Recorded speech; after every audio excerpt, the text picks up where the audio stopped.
Hai semuanya, nama aku Gia Cinta and welcome back to my another video.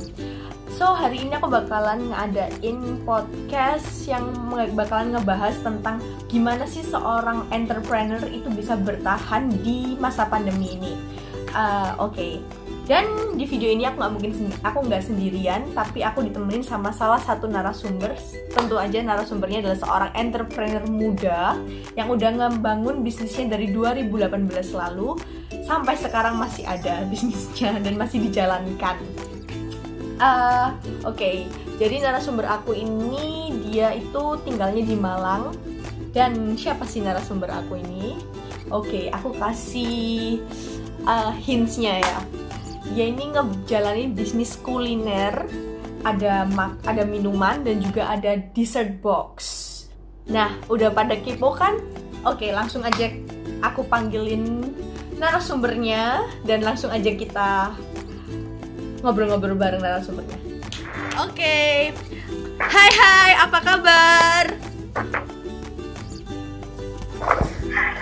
Halo, apa kabar? Baik-baik.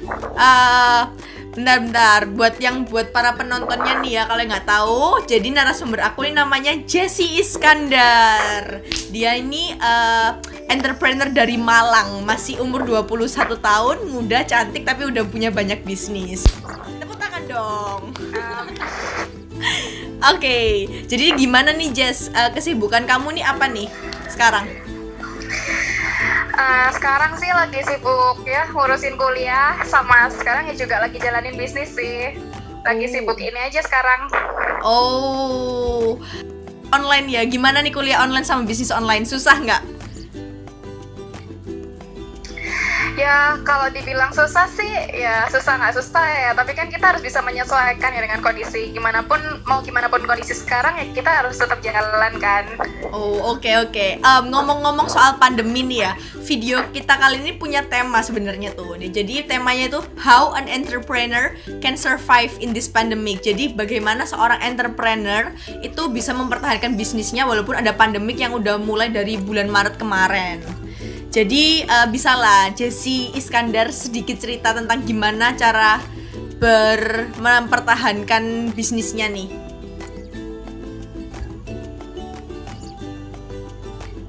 Oke, jadi sebelumnya bisa Jessie ceritain sedikit profil bisnisnya ya.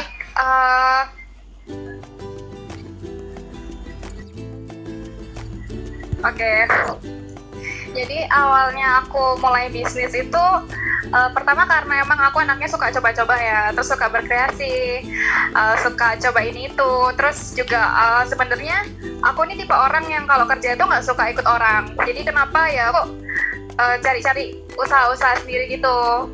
Terus jadi sebenarnya udah punya passion bisnis dari awalnya, ketambahan lagi waktu kuliah jurusannya juga bisnis, jadi semakin menunjang kan.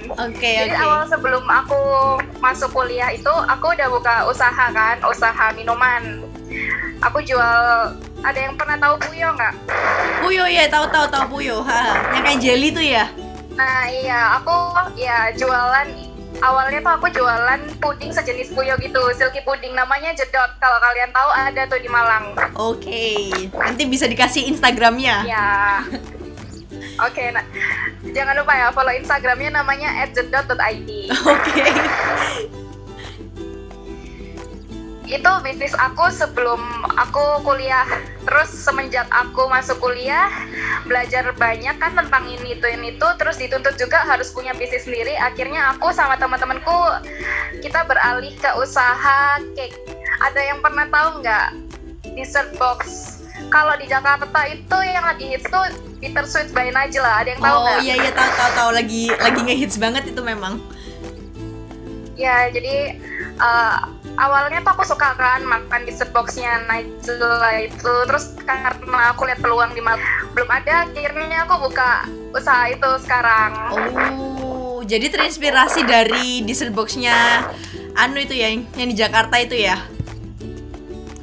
Oke. Iya benar. Kalau boleh tahu nama dessert boxnya dari Jessie sendiri apa ya? Nama apa ini? Nama dessert boxnya. Nama bisnis dessert box. Oh iya, nama dessert boxnya @dika_dessert. Oke. Eh, terus kalau kalau boleh tahu nih ya, kan masih muda, terus habis itu udah mulai bisnisnya sendiri. Apa sih yang mendorong Jessie itu untuk memulai berbisnis? Oke, yang mulai aku buat berbisnis ya lagi-lagi kembali tadi aku bilang kan aku sebelumnya aku udah ada passion di situ, jadi akhirnya karena udah punya passion terus ya aku terusin di situ gitu sih. Gitu ya.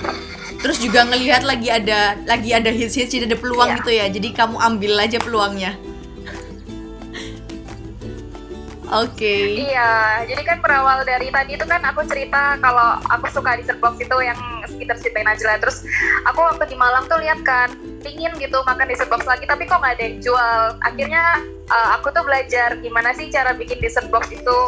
Terus karena juga lihat peluang di Malang nggak ada yang jual, ya kenapa nggak aku sendiri yang jual gitu. Oh, oke. Itu sih awalnya.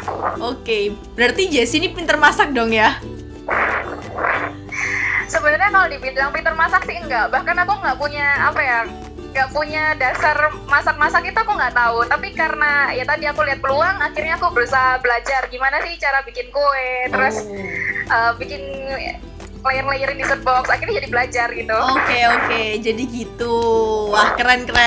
Iya. Jadi awalnya memang karena ada peluang tadi, terus ada kemauan dari diri sendiri ya. Terus akhirnya langsung mau ngebuat bisnis itu. Terus sekarang kan lagi zamannya pandemi nih, jadi di mana-mana perekonomian pasti turun. Terus bagaimana seorang Jessie itu mempertahankan bisnisnya supaya tetap bisa berjalan? Bisa mungkin sharing ke kita? Oke. Jadi sebenarnya jujur aja waktu awal pandemi tiba-tiba kena pandemi itu turun bener-bener drastis gitu. Ya awalnya udah sempet down sih, cuma ya kita kembali lagi kan, ingat kenapa kita dulu bangun bisnis ini. Pertama itu kita harus ingat, terus yang kedua juga ya kita harus punya komitmen sih dalam membangun bisnis. Jadi ya meskipun mau kondisi sesusah apapun, ya kita tetap usaha gimana pun caranya gitu. Oke. Berarti ada komitmen untuk mencapai goals-nya ya. Ada visi misi sebelum memulai bisnis sudahan. Ya betul. Oke. Ayo nih anak muda zaman sekarang nih mulai berbisnis juga. Udah kayak Jessie aja yang umurnya baru 21 tahun udah mulai bisnis banyak banget. Sekarang nggak kerasa waktu ngobrol kita udah habis. Waktunya saya undur diri dan terima kasih untuk Jessie Iskandar dan semua orang yang nonton video ini.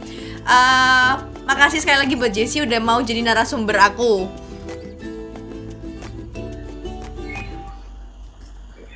Oke. Si juga buat ya Cinta yang udah undang aku ke acara podcastnya.